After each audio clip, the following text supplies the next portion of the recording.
ఏ రాష్ట్రంలో చూసినా ఢిల్లీ నుంచి అనేక రాష్ట్రాల్లో జన్జీ ఉద్యమాలు జరుగుతున్నాయి.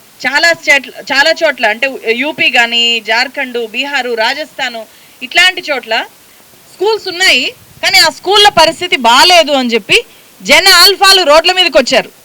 మాకు మంచి స్కూల్స్, క్వాలిటీ స్కూల్స్ కట్టించండి, అన్ని ఫెసిలిటీస్తో స్కూల్స్ కట్టించండి అని చెప్పి. ఇక్కడ ఈ పిల్లలు వీళ్ళు జన ఆల్ఫాల్ కంటే జన్ బీటాలేమో అని చెప్పాలి, లేకపోతే జన ఆల్ఫాలు.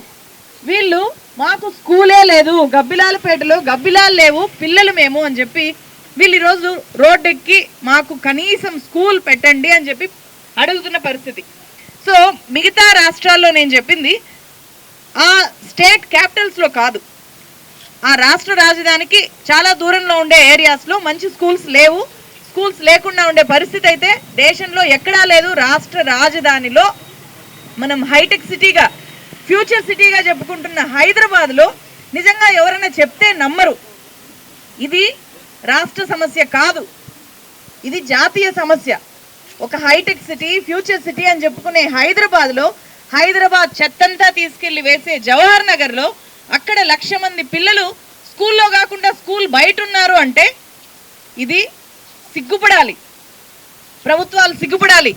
కాంగ్రెస్ గవర్నమెంట్, ప్రజా ప్రభుత్వం మాది అని చెప్పుకునే గవర్నమెంట్కి ఇంతకు మించిన తలవంపులు లేదు ఏది. నేను యాక్చువల్గా ఇక్కడ స్టోరీ చేయడానికి మొదట్లో డంప్ యార్డ్ స్టోరీ చాలా పెద్ద ఇష్యూ ఇక్కడ అని చెప్పి ఇక్కడికి వచ్చాను.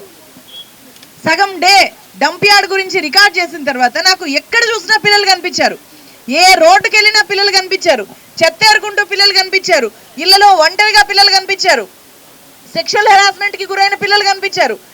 డ్రగ్కి, అమ్మా నా బిడ్డ డ్రగ్కి బానిసయ్యాడమ్మా, ఈరోజు పోలీసులు పట్టుకెళ్లారు అన్ని అని చెప్పి ఒక తల్లి వచ్చి మాట్లాడింది. చాలా దారుణమైన కండిషన్లో ఇక్కడ పిల్లలు ఉన్నారు. ఇక్కడ నుంచి ముఖ్యమంత్రి ఇక్కడ పోటీ చేసి గెలిచారు.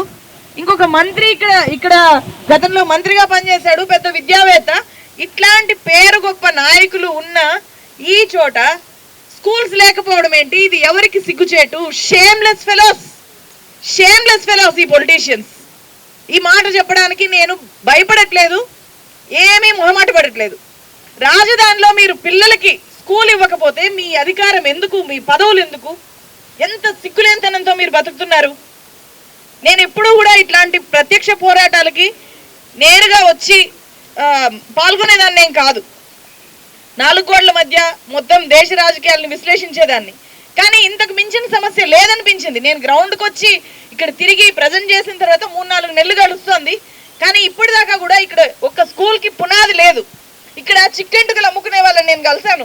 చిక్కెంటుకలు ఊరూరు తిరిగి వాళ్ళ జీవితం 4 గంటలకు మొదలవుతుంది. పొద్దున్నే 4 గంటలకు వాళ్ళు లేచి పిల్లల్ని ఇంట్లో వదిలేసి వెళ్ళిపోతారు. వాళ్ళు వెళ్ళిపోతారు కానీ పిల్లలు మాత్రం ఇంట్లోనే ఉండిపోతున్నారు. ఎందుకంటే చాలా దూరం వాళ్ళు నడిచి వెళ్ళాలి. అలాంటి వాళ్ళు ఏడుస్తూ చెప్పారు, అమ్మ మా జీవితాలంతా కూడా ఇలాగే అయిపోయాయి, మాకు ఏ ఆశలు లేవు భవిష్యత్తు మీద, కేవలం మాకు కావాల్సింది మా బిడ్డలకు స్కూల్ కావాలి, చాలు, స్కూల్ ఉంటే చాలు, మేము ప్రశాంతంగా ఉంటాము, మేము ఇప్పుడు బయటకు వెళ్ళినా కూడా మేము ప్రశాంతంగా గడపలేకపోతున్నాము, మాకు స్కూల్ లేదు కాబట్టి అని చెప్పి వాళ్ళు చెప్తున్నారు. సో గవర్నమెంట్ ప్రయారిటీస్లో స్కూల్ ఎందుకు లేదు? గవర్నమెంట్ హైదరాబాద్లో స్కూల్ ఈ స్థాయిలో పిల్లలు బయట ఉన్నారు అని చెప్పి తెలిసిన తర్వాత కూడా, పెద్ద పెద్ద రిపోర్ట్స్ చేసిన తర్వాత కూడా, చాలా మంది ఇక్కడికి వచ్చి ఆందోళనలు చేస్తున్న తర్వాత కూడా సిగ్గులేనితనం కాకపోతే గవర్నమెంట్ ఎందుకు పట్టించుకోదు? ఏదో లిటిగేషన్ భూమి అంటుంది, మేము కేటాయించేసినాము అంటుంది. అది కాదు సమస్య. ఒక్క బిడ్డ కూడా స్కూల్ బయట లేకుండా చూసుకోవాల్సిన బాధ్యత మీది. సో ఈ రోజు వీళ్ళకి ఏం సమాధానం చెప్తారు? ఏ బిడ్డ ఫ్యూచర్ పాడైనా ఎవరిది రెస్పాన్సిబిలిటీ? కాబట్టి మీకు ఇప్పటికైనా సరే ఈ నాయకుడికి, ఈ గవర్నమెంట్ కి ఏ మాత్రం ఆత్మాభిమానమో, ఆత్మగౌరవమో, లేకపోతే కొంచెం సిగ్గు ఉన్నా ఇక్కడ ఖచ్చితంగా స్కూల్ ఏర్పాటు చేయాలి. అది కూడా వెంటనే ఏర్పాటు చేయాలి. అండ్ ఈ రెస్పాన్సిబిలిటీ ఇక్కడ ఉండే వాళ్ళది మాత్రమే కాదు అని నేను చెప్తున్నాను. హైదరాబాద్ ప్రజలు, తెలంగాణ ప్రజలు కూడా, ఎందుకంటే మనం డస్ట్బిన్ లో పడేస్తే ప్రతి చెత్త ఇక్కడికి వచ్చి వీళ్ళ మీద పడుతుంది. ఇక్కడ పెద్ద పెద్ద చెత్త కొండలు ఏర్పడ్డాయి. దానివల్ల వచ్చే కాలుష్యము, దానివల్ల వచ్చే రోగాలు వీళ్ళందరి ఆరోగ్యాన్ని చెడగొడుతున్నాయి.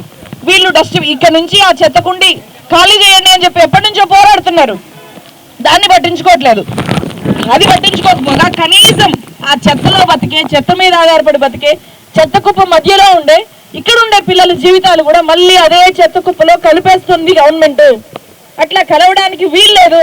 సో ఇది హైదరాబాద్ లో నివసించే ప్రతి ఒక్కరి బాధ్యత కూడా, ఇక్కడ ఉండే స్టూడెంట్స్ బాధ్యత, ఇక్కడ ఉండే పేరెంట్స్ బాధ్యత, ఇక్కడ ఉండే ఇంజనీర్లు, డాక్టర్లు అందరూ కూడా ఇక్కడ గబ్బిలాలపేటలో స్కూల్ కోసం, జవహర్ నగర్ లో ఏ బిడ్డ స్కూల్ బయట స్కూల్ లేని కారణంగా బయట ఉండే పరిస్థితి లేకుండా మీ గొంతు వినిపించాల్సిన బాధ్యత ఇక్కడ ఉండే వాళ్ళందరికీ ఉంది, హైదరాబాద్ లో ఉండే ప్రజలందరిది కూడా ఉంది.